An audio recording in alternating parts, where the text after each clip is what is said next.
하나님의 말씀 같이 읽겠습니다. 오늘 말씀은 느헤미야서 3장 28절에서 32절까지의 말씀입니다. 느헤미야서 3장 28절에서 32절입니다. 저와 여러분이 한 목소리로 함께 읽겠습니다. 마문 위로부터는 제사장들이 각각 자기 집과 마주대한 부분을 중수하였고, 그 다음은 임멜의 아들 사독이 자기 집과 마주대한 부분을 중수하였고, 그 다음은 동문지기 스가냐의 아들 스마야가 중수하였고, 그 다음은 셀레마의 아들 하나냐와 살랍의 여섯째 아들 하눈이 한 부분을 중수하였고, 그 다음은 베가랴의 아들 무슬람이 자기의 방과 마주대한 부분을 중수하였고, 그 다음은 금장색 말기야가 한밑간문과 마주대한 부분을 중수하여 느디님 사람과 상인들의 집에서부터 성 모퉁이 성루에 이르렀고, 성 모퉁이 성루에서 양문까지는 금장색과 상인들이 중수하였느니라. 아멘. 여러분, 한 주간도 평안하셨습니까? 하나님이 주시는 평안과 또한 하나님의 역사하심을 늘 경험하는 삶, 그것을 통해 하나님의 나라가 세워지는 그런 인생이 되어지기를 먼저 기원하고 축복합니다. 우리가 계속해서 느헤미야서에 있는 말씀을 나누고 있습니다. 무너지고 깨어지고 엉망이 된 것 같은 그런 시대 가운데에도 하나님의 마음, 하나님의 뜻이 여전히 있고요. 그것을 구하는 자에게 하나님께서 얼마나 신실하게 역사하시는지를 잘 보여주고 있는 성경이기도 합니다. 우리가 앞에 몇 주 동안 느헤미야에서 앞부분의 말씀을 나눴습니다. 간단히 요약하자면 어려움, 환난, 능력 가운데 있는 이스라엘 백성, 그리고 예루살렘 성, 그러나 여전히 그 땅과 그 교회와 또한 그 백성들을 향한 하나님의 마음이 있었고요. 그 안타까워하는 마음, 그것에 공감하는 자를 통해 하나님이 역사하셨다라고 말씀을 드렸습니다. 뿐만 아니라 그런 상황 속에 놓여있는 백성들의 현실, 그 현실 속에서 무기력하고 무능력한, 그 가운데 좌절하고 절망 가운데 놓여있는 그들의 아픔, 또한 그 아픔에 공감했던 한 사람을 통한 놀라운 변화가 시작되었다라고 말씀을 드렸습니다. 이런 공감에서 시작된 이 사역은요, 결국은 기도로 그를 인도했죠. 느헤미야는 이러한 하나님의 마음과 백성들의 형편을 돌아보며 하나님 앞에 나아가 기도했고, 기도할 뿐만 아니라 하나님의 뜻을 구하였고요. 하나님의 뜻 가운데 하나하나 그 일을 위하여 준비했던 모습들을 앞의 말씀들을 통해 또한 나눴습니다. 그리고 하나님의 때가 되었을 때에 하나님의 인도하심 속에 느헤미야는 입을 크게 벌렸죠. 마치 기도의 응답의 때다, 이런 확신을 가지고 왕과 왕비 앞에서 예루살렘 성벽의 재건을 위해 어떤 것들이 필요한지, 그가 그동안 계획하고 준비한 것들을 하나하나 이야기했고요. 그것에 대해서 하나님은 오히려 더하시는 은혜, 차고 넘치시는 은혜를 통해서 느헤미야가 그동안 준비했을 뿐만 아니라 기도했던 것이 하나님의 마음에 합당한, 곧 하나님의 마음을 흡족하게 하는 일이었음을, 또한 느헤미야라는 한 사람이 그렇게 하나님의 마음에 합한 사람이었음을 인정해 주시는 그런 사건이 있었다라고 말씀을 드렸습니다. 그리고 지난 주일을 나눈 말씀을 우리가 살펴보면요, 느헤미야는 결국 하나님의 인도하심 속에 예루살렘까지 왔고, 무턱대고 그 뜨거운 열정과 열심만 가지고 일을 시작한 것이 아니라 이 하나님의 놀라운 사역을 시작하기 전에 시간을 내어 은밀한 가운데 그 성벽을 돌아보았다라고, 살펴보았다라고 성경은 기록하고 있고, 이런 시간들을 통해서 그가 상상하고 준비했던 것뿐만이 아니라 실제 어떠한 상황 속에 이스라엘이, 예루살렘 성이 놓여 있는가를 실제 확인을 했고요. 그것을 통해 하나님의 일을 감당하고자 결단하며 나아갔다라는 말씀도 드렸습니다. 조금 더 나아간다면 그런 살펴봄을 통해서 느헤미야는 선택할 수 있었다라고 말씀을 드렸어요. 생각보다 훨씬 더 힘들고 어려움이 예상되기 때문에 외면하거나 도피하거나 피할 수도 있었고요. 혹은 준비했던 것만큼이기 때문에 자신감을 가지고 나아갈 수도 있었고요. 혹은 생각했던 것보다 쉬웠기 때문에 아주 쉽게 그 일을 생각하고 접근할 수도 있었을 거예요. 그러나 실제 살펴봤더니 상황은 어떠했습니까? 사실은 느헤미야가 상상하고 준비한 것보다 훨씬 더 일이 컸다라는 거예요.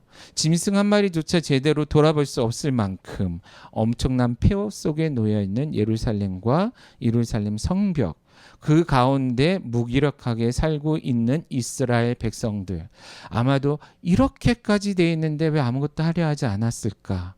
이 폐허조차 치우지 않았을까? 의구심이 들어있을 수도 있어요. 그러나 어찌 보면 이스라엘 사람들의 마음의 상태, 신앙의 상태 혹은 삶의 상태가 그와 같은 모습이 아니었나 싶습니다. 이러한 그들을 향해서 그는 그동안 준비했던 것, 하나님이 인도하셨던 것, 더 나아가서 실제 보고 깨달은 것들을 바탕으로 백성과 백성의 리더들과 함께 이 문제를 같이 토론을 했습니다. 그리고선 뭐라고 얘기하죠? 이 모든 현실을 극복하기 위해 우리 모두가, 여기서 느헤미야는 우리라는 표현을 통해서 자신과 이스라엘 백성들을 구별하지 않고 하나로서 하나님의 백성이며 하나님의 나라를 재건하고 세워야 되는 그런 동역자로서 헌신하며 나아가는 모습이 지난주에 나눈 말씀까지의 내용입니다. 자, 여기까지 말씀만 우리가 살펴봐도 정말 놀라운 일이 아닐 수 없어요. 불과 몇 달 만에 생겨난 변화입니다. 이런 엄청난 폐허 속에 놓여 있은 지는 수십 년이 넘은 이러한 어려운 환경, 좌절되고 포기된 환경이었는데, 이러한 환경 속에서의 변화는 생각보다 짧은 시간, 그리고 생각보다 적은 사람, 작은 인원을 가지고 하나님께서 일을 이루셨다라는 거예요. 실제로 성경을 보면 하나님의 놀라운 일들은 많은 다수로부터 시작되지는 않는 것 같습니다. 한 사람 혹은 두 사람, 소수의 사람을 통해서 많은 사람들이 함께 변화되는 것으로 나아간다라는 거예요. 그것이 하나님의 일하시는 방식이며 그것이 하나님의 사람들이 일하는 방식이다라는 것입니다. 그렇게 본다면 우리도 그런 꿈을 꿀 수 있지 않을까 싶어요. 다시 처음으로 돌아가서 공감이라고 얘기를 했습니다. 결국은 그 시대를 향한 하나님의 마음이 있다라는 거예요. 그 마음을 다른 말로 얘기하면 하나님의 뜻이고 하나님의 계획이죠. 자, 하나님께서는 에덴 동산을 창조하신 이후에 한 번도 인류를 향한 하나님의 계획을 포기하거나 좌절하거나 또한 외면하신 적은 없다라는 거예요. 인간 연약함으로 인해, 인간의 죄와 죄성으로 인해서 인간은 실패하지만 하나님은 그럼에도 불구하고 그것을 다시금 이루어 가시는 그 하나님이셨다라는 것이죠. 그런 하나님의 뜻, 그런 하나님의 계획이 있음을 우리가 믿고 확신하며 그 일 가운데 우리를 들이며 나아가는 것이 필요하다라는 것입니다. 오늘 우리가 읽은 말씀은요, 느헤미야 3장에 있는 말씀입니다. 3장 전체를 읽으면 좋은데 좀 양이 많습니다. 그래서 28절에서 32절까지의 말씀을 우리가 같이 읽었습니다. 사실은 전체를 다 읽어야 되는 말씀이에요. 그런데 이 3장의 말씀은요, 반복되는 표현들이 굉장히 많이 나옵니다. 그 다음은 뭐 했고 중수하였고, 그리고 우리에게 익숙하지 않은 지명과 인명, 사람들의 이름이 나옵니다. 그래서 사실 우리가 아무리 집중해서 이 3장 전체를 읽으려고 해도 참 집중하기가 어렵습니다. 사실은 제가 말씀을 시작하기 전에 본문을 이 몇 절 안 되죠. 5절밖에 안 되는 이 본문을 읽다가 한두 번 실수했으면 넘어가려고 그랬는데 자꾸 발음이 꼬이더라고요. 이름이 어려워서 포기했습니다. 그래서 다시 녹음해서 가기로 하고 그렇게 말씀을 시작을 했는데 그와 같이 이 3장은 잘 읽히지 않는 말씀이에요. 익숙하지 않은 표현들, 그리고 어찌 보면 재미가 없는 표현이기도 해요. 누구는 뭐 했고 뭐 했고 뭐 했고. 그런데요, 우리가 이 지나온 과정들과 느헤미야서 전체의 내용을 보면요, 사실은 3장이 가장 극적인 장면을 가지고 있는 성경입니다. 가끔은 영화나 아니면 어떤 일들을 경험할 때 소름 돋는다 이런 얘기예요. 그죠? 이렇게 막 감격스럽고 막 그런 거 있잖아요. 제가 좋아하는 장면 중에 하나가 그 반지의 제왕이라는 영화에 거의 졌다 하는 그 순간에 저 언덕 너머에 그 백색의 마법사 그 누구죠? 간달프가 기마병을 이끌고 와가지고 이렇게 지팡이 들고 뛰어내려오는 그 장면이 있어요. 그러면서 그 오크인가요? 예, 부닥치면서 전쟁이 시작되는 그 장면. 그때 소름 멋있는 그런 거 있잖아요. 그렇죠? 극적인 반전, 극적인 전환이 이루어지는. 사실은 느헤미야 3장이 그렇습니다.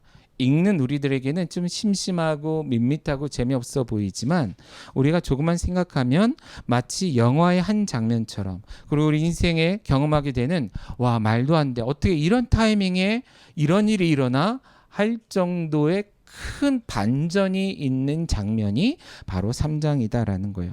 왜 그런지 우리가 한번 살펴보겠습니다. 먼저 우리가 생각해 보면요, 처음에 말씀드렸던 것처럼 예루살렘 성벽이 폐허 가운데 놓여 있는지는 꽤 오래된 시간입니다. 그리고 이미 이스라엘 백성들, 예루살렘 거민들은 오래전에 전쟁이 끝난 뒤에 돌아와서 터를 짓고 살고 있었어요. 근데 그 터라는 게 결국 자기 가족이 간신히 몸을 숨기고 살아갈 만한 곳, 근근히 살아갈 만한 그런 환경만 조성되어져 있었다라는 것입니다. 이스라엘의 역사를 보면 물론 이 느헤미야 사건 이전에 스룹바벨 성전이 재건됩니다. 그런데 그것조차도 어려움 속에서 멈췄다가 하나님께서 은혜를 주셔서 간신히 마무리했을 정도의 일이었어요. 그것도 버거워했던, 그래서 성벽은 거의 손도 대지 못했을 만큼 거들떠도 볼 여유가 없는 환경 속에 그들이 살고 있었다라는 거예요. 자, 여러분이 그곳에 살고 있었다라고 한번 생각해 보시기 바랍니다. 문을 열고 나오면 보이는 게 다 쓰레기예요. 보이는 게 다 폐허예요. 보이는 것마다 불탄 자국이고 무너진 자국이고 핏자국이고 아주 전쟁의 폐허들이 그대로 버려져 있는 거죠. 그럼에도 불구하고 그 가운데 살아가는 사람들은요, 불편하지 않았다라는 거예요. 왜 그렇죠? 그게 그들에게는 너무나 당연스럽고 자연스러운 일상과도 같은 모습이었기 때문이다라는 것입니다. 가끔 그 NGO 단체들의 어떤 영상이나 혹은 선교지의 모습들을 보면 쓰레기 더미 가운데 벗하고 살고 있는, 그 속에서 먹을 것을 찾고 그곳에서 생계를 유지하기 위해 몸부림치며 살아가고 있는, 말도 안 되는 오염된 물로 세수도 하고 목욕도 하고 물을 마시는 많은 사람들의 모습들을 봐요. 그것을 보면서 어떻게 저기서 살 수 있어? 사람이 이런 생각이 들 때가 있죠. 그런데 거기서부터 태어났고 거기서 자랐고 거기서 살 수밖에 없다고 생각하는 사람들은 오히려 그 환경이 너무나도 익숙하고 자연스러운 것과 마찬가지로 지금 예루살렘 거민들이 이 전쟁 폐허를 그와 같이 여겼다라는 거예요. 그러니까 발끝에 돌멩이가 걸리든 쓰레기가 걸리든 폐허가 걸리든 나무가 걸리든 뭐가 됐든 그냥 그거는 거기 버려져 있으면 되는 거 정도로만 생각을 하고 있었다라는 것이죠. 그래서 총독이 와서 성벽을 도는데도 불구하고 사람 하나 제대로 걸어 다닐 만한 그런 길도 닦여 있지 않은 상태에 버려져 있는 그런 상황이었다라는 것입니다. 결국 이런 예루살렘 성벽의 폐허 상태는 예루살렘 사람들, 이스라엘 사람들의 그 당시 상태를 보여주고 있다라는 거예요. 노답 이런 표현을 쓰죠. 정말 답이 없는 것입니다. 누군가 아마 처음엔 시도도 하지 않았을까 싶어요. 그런데 그 엄청난 무더기 앞에서, 그 폐허더미 앞에서 좌절하지 않았을까요? 그리고 한두 명씩 불평했겠죠. 그냥 그렇게 살면 안 되나? 어차피 한번 태어나서 죽는데 이렇게 사나 저렇게 사나 한 인생인데 그냥 이렇게 살면 안 되나? 하면서 어떤 변화를 추구하는 사람들을 혹은 비웃거나 혹은 비난하거나 원망하면서 그냥 그렇게 살자라고 얘기하며 살았을지도 모른다라는 겁니다. 그렇기 때문에 어떤 면에서는 그런 상황 속에 버려져 있었을지도 몰라요.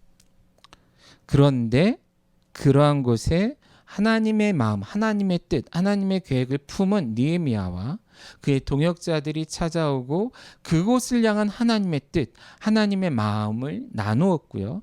더 나아가 살펴본 후에 어디서부터 무엇을 해야 될지를 함께 계획하고 나누는 가운데 그와 같은 폐허 속에 오랜 시간 좌절했던 사람들이 변화되기 시작했다라는 거예요.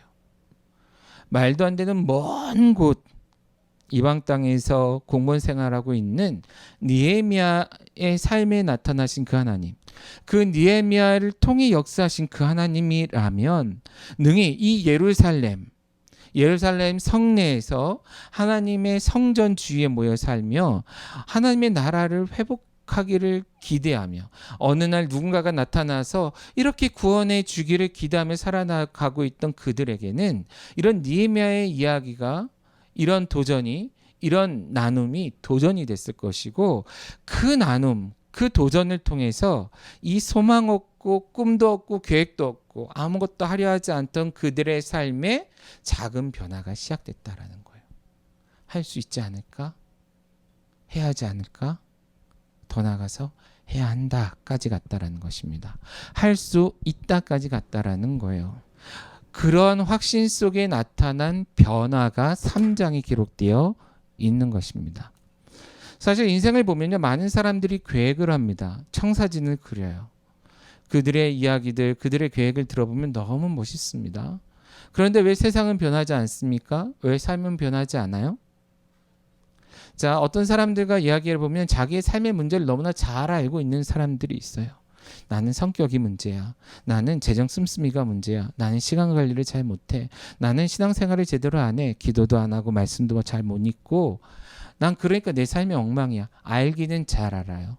그리고 더 나아가서 그들에게 물어요. 어떻게 하면 그런 삶이 바뀔 수 있을까? 심지어 그들도 알아요. 느헤미야가 조사했던 것처럼 열심히 살면 되지. 성질 죽이면 되지. 말씀도 좀 읽고 기도도 하고 봉사도 하고 그렇게 살면 되겠지. 안다라는 거예요.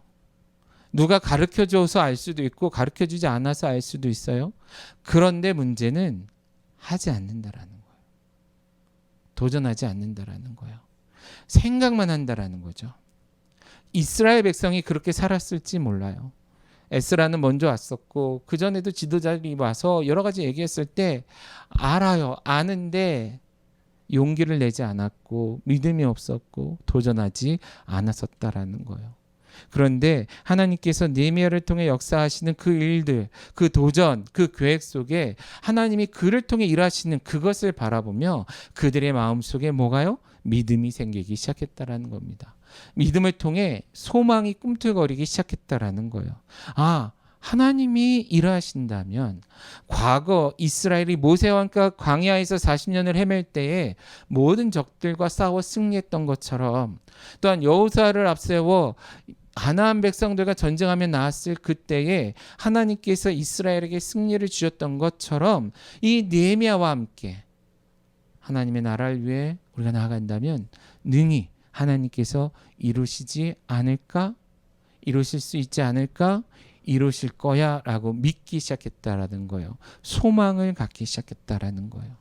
소망이 없던 자들에게 소망이 생기고 눈에 빛을 잃었던 자들의 눈에 빛이, 총기가 생기기 시작하는 것이죠. 온 손과 발에 힘이 빠져 있던 자들, 입 열면 패배적이고 절망적이고 좌절하는 그런 얘기로 오히려 상대방의 믿음을 꺾어내기에 바빴던 그들의 입술이 이제는 믿음의 말을 하기 시작했다라는 것입니다. 하나님이 하실 수 있다, 하실 거다라는 그런 믿음을 갖게 됐다라는 거예요. 그리고 나선 그들은 행동하기 시작했습니다. 그 행동한 내용이 3장에 있는 말씀이다라는 거예요. 우리가 다 보진 않겠지만요. 1절부터 계속해서 그 내용들이 나옵니다. 3장 1절에 보면 대제사장 엘리야십이 그의 형제 제사장들과 함께 일어나 양문을 건축하여 성별하고 문짝을 달고 또 성벽을 건축하여 한메아 망대에서부터 하나넬 망대까지 성별하였고, 성별은 거룩하게 구별했다라는 것입니다. 오늘날 우리에게 쉽게 얘기한다면 하나님을 위하여, 하나님의 나라를 위하여, 거룩한 하나님의 영광을 위하여 이 정도의 일을 구별하여 했다라는 거예요. 그런데 무엇을 했습니까? 대제사장 엘리야십과 그의 형제 제사장들이 문을 양문으로 가서 문을 만들어 달았다라는 거예요. 그리고 그것을 붙들고 기도했죠. 문짝을 달았어요. 그리고 무너진 성벽을 건축했어요. 그리고 망대, 한메아 망대에서부터 하나늘 망대까지 이와 같이 무너진 것을 보수하고 쓰레기를 치우고 망대를 세우는 일을 했다라는 거예요. 혼자 한 것도 아니고 자기 혼자 가족만 한 게 아니라 함께 할 수 있는, 특별히 제사장들이 먼저 일어나 이 일을 했다라고 기록하고 있습니다. 그랬더니 뭐라고 얘기해요? 2절은 그 다음은 그 구별한 곳에 그 다음 이어서 누구요? 여리고 사람들이 일어나 건축하였다. 또 그 다음은 3장 전체는 계속해서 그 다음으로 이루어지고 있는 것입니다. 오늘날 우리에게 얘기하자면 어떤 전체 무엇인가를 고치거나 해야 할 때에 이거는 내가 할게요. 이만큼은 내가 할게요. 이것은 내 몫으로 할게요. 내가 최선을 다하여 어떻게든 하겠습니다 라고 얘기하는 것과 똑같아요. 그런데 느헤미야가 시킨 게 아니라는 거예요. 이젠 총이 아니죠. 창과 칼을 내밀면서 니네 일 안 하면 죽인다 했던 게 아니라는 거예요. 채찍을 들고 등을 때리면서 일을 시켰던 게 아니다라는 거예요. 그들이 소망 없이 앉아있을 때는 거들떠보지도 않고 치우려 하지 않았던 그 모든 폐허들을 바라보며 이제는 그들 스스로가 일어나 그렇습니다 하나님, 그렇다면 이것은 제가 하겠습니다. 이 부분은 제가 고치겠습니다. 이 부분은 제가 건축하겠습니다 하며 그들이 자원하며 나왔다라는 거예요. 제사장에서부터 어린아이들에 이르기까지 노인에서부터 어린아이, 남자 여자 할 것 없이 그 성에 있는 모든 믿음으로 이 비전을, 하나님의 나라를 품은 사람들이 일어나 이 사역에 동참하였다라는 것입니다. 그것에 대한 기록이 여기 있는 거예요. 조금 더 설명하자면요, 사람들이 이렇게 모여 있어요. 어떻게 할까라고 느헤미야가 물었을 때 여기저기서 처음엔 눈치 보다가 한 무리가 일어나서 제가 이만큼 하겠습니다. 그래서 옆에서 저도요. 그러면서 나중에 봤더니 그곳에 있는 모든 백성들이 다 일어나서 우리가 합시다. 우리가 할 수 있습니다. 나는 이미 약하지만 적어도 내 집 앞은 내가 할 수 있습니다. 라고 얘기했다라는 거예요. 그렇게 사람들이 모여서 하나하나 책임지겠습니다 했더니 예루살렘 성벽 전체를 책임지는 사람들로 세워지게 되었다라는 것이 3장의 내용입니다. 이름만 나오고 지명만 나오고 어디서 어디까지 그 다음 그냥 그때 있었던 일을 열거한 것 같지만 사실은 이것은 기적과도 같은 일, 포기되고 좌절했던 사람들 안에 소망이 생기고 그 소망과 믿음을 가지고 하나님 앞에 실제적으로 헌신하며 나아가는 이런 거룩한 변화가 시작되었다는 이 기적, 그리고 이것을 통해 뒤에 말씀들 나중에 나누겠지만 실제 그것이 이루어지는 놀라운 기적의 시작점이 되었다라는 것입니다. 자, 이 말씀을 바탕으로 오늘날 우리의 시대, 우리의 삶으로 왔으면 좋겠습니다. 우리 시대 얘기만 해도 너무 크니까요. 우리 삶의 얘기를 먼저 간단히 하죠. 우리의 삶도 느헤미야가 예루살렘 성벽을 살펴봤던 것처럼 살펴봐야 됩니다. 막연히 인생이 힘들다고만 얘기하지 말고, 뭐가 문제인지 모르겠다고 얘기만 하지 말고, 나는 하나님의 나라를 위해 뭔가 하고 싶은데 힘이 없어요, 시간이 없어요, 능력이 없어요, 뭐가 없어요, 이런 얘기만 하지 말고 과연 이 시대 가운데 하나님이 하시고자 하시는 일이 무엇인지를 진짜 관심을 갖고 살펴보라라는 거예요. 그리고 그것을 위해 나의 삶이 어떠한지를 실제 살펴보라라는 거예요. 멋있기 때문에, 훌륭하기 때문에만 할 수 있는 건 아니에요. 예루살렘 거민들은 훨씬 더 어려운 속에 있었으나 그러나 하나님을 믿는 믿음으로 그 폐허를 변화시켰어요. 그와 마찬가지로 이제 우리의 삶을 돌아보며 어디가 문제이고 어디가 불탔고 어디가 깨졌고 어디가 쓰레기가 가득한지를 살펴보고, 이제는 이스라엘 거민들이, 예루살렘 거민들이 손을 들며 내가 치우겠습니다, 내가 세우겠습니다, 내가 페인트 칠하고요, 내가 그 모든 것들을 만들겠습니다 라고 헌신하며 나아갔듯 이제 우리의 삶이 무너진 그것들을 붙들고 하나하나 세워나가는 것이 필요한 시대다라는 것입니다. 여러분들의 삶은 어떻습니까? 여전히 무너진 대로 내버려둔 지 오래된 그런 영역이 있지 않으세요? 누군가는 그것이 예배일 수도, 예배 안에 있는 기도, 찬양, 말씀일 수도, 누군가는 사랑 관계일 수도, 누군가는 하나님의 나라를 위한 꿈과 비전일 수도, 혹은 어렸을 때 오래전에 품었으나 지금은 포기해버린 꿈일 수도 뭔지 몰라요. 그건 사람마다 다 틀리겠죠. 그러나 느헤미야서를 통해서 우리에게 보여주시는 말씀은 그러한 부분들, 그러한 삶의 모든 영역에 여전히 하나님의 뜻과 계획은 있고 그것을 믿고 확신하며 나아가는 자를 위해 자들을 통해 하나님은 일하실 것이다. 왜요? 과거에도 그와 같이 일했기 때문에 앞으로도 그렇게 일하실 것이다 라는 것을 약속해 주고 있습니다. 그리고 이 이름 없는, 우리는 진짜 아무도 모르죠. 여기 기록되어 있는 이름 하나도 몰라요. 그러나 예루살렘 성벽은 이 이름도 모르는 사람들, 누구는 가장의 이름만 하고 그와 함께한 사람들, 그의 친구들, 친족들, 그러니까 one of them, 기타 등등, 그 기타 등등의 헌신을 통해 예루살렘 성벽은 재건되었습니다. 우리의 삶도 그와 같이 재건되어지기를 원합니다. 이 시대를 향한 하나님의 마음은 여전하리라 저는 믿습니다. 에덴 동산에서 시작된 하나님의 계획은 영원한 하나님의 나라가 이룰 때까지 좌절되거나 포기되지 않을 것입니다. 뿐만 아니라 2000년 전에 예수 그리스도를 통해서 우리가 하나님의 나라를 위해 어떻게 살아낼 수 있는지, 무엇을 원하시는지를 분명히 보여주셨을 뿐만 아니라 예수님의 십자가와 성령 주심을 통해서 우리에게 능히 그것을 감당할 수 있는 힘과 능력도 주셨다라는 거예요. 우리는 그러한 주님을 모시고 살아가는 자들입니다. 마치 그 훨씬 전에 느헤미야를 통해 그 예루살렘 성벽이 성이 재건된 것처럼 우리 이 시대의 교회를 위해서 예수님께서 친히 구원자 되셔서 이와 같은 일을 이루셨다라는 거예요. 예루살렘 거민이 느헤미야를 붙들고 나아갔듯 우리가 예수를 붙들고 나아간다면 능히 가능하다고 믿습니다. 집안에서 자기 혼자 예수 믿어서 힘들다고 얘기하는 사람이 있을 수도, 직장에서, 학교에서 그럴 수도 있어요. 그러나 우리 주님은 더 세다라는 거예요. 더 강하시다라는 거예요.